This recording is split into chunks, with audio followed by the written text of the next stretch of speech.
Well, we're excited about the upcoming season. I think in large part, really three things. One, from a long-term perspective, as of today, we're healthy, and that certainly always helps. I think secondly, the experience that we have. This will be the oldest team that I've coached as an assistant or head coach during my college career. And at some point this year, I've got two guys that are going to turn 25 years old. I've got a couple sixth-year seniors that have earned bachelor's as well as 2 master's degrees when this thing's all said and done, so that's pretty special. That experience of our 6 seniors means a great deal, and you can even sense that in the preseason just in terms of their knowledge and the progression that we've been able to make through the 8 practices thus far.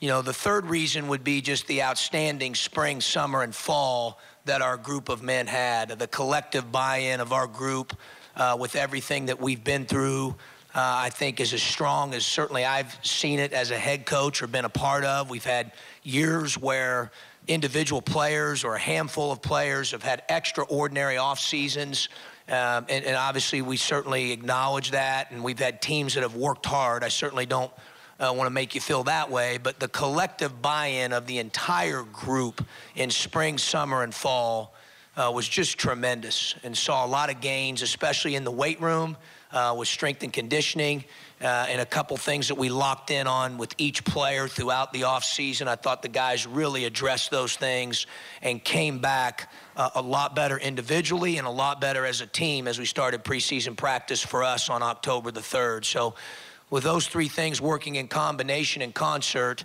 you know, that creates obviously a lot of excitement and gives us an opportunity to really have a special season. Questions? Thanks, Coach. We're going to go start on the right-hand side along the wall. No, just go. Good. Dave Ginsburg, Associated Press, over here, Coach. Stand up, please.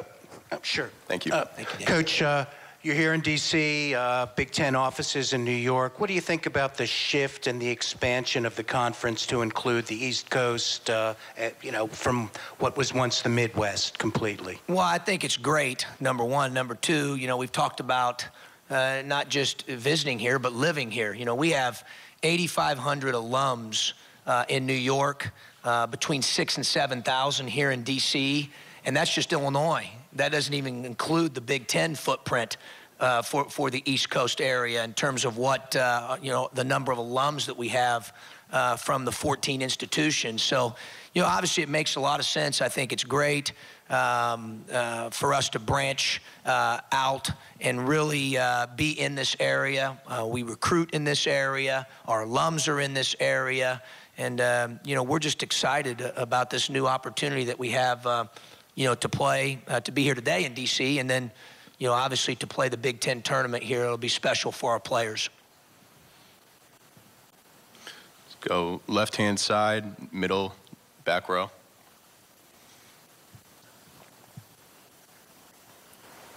Zane Piarli, Indiana Data student. Coach, last year, Jalen Coleman-Lands really had a big breakout freshman year.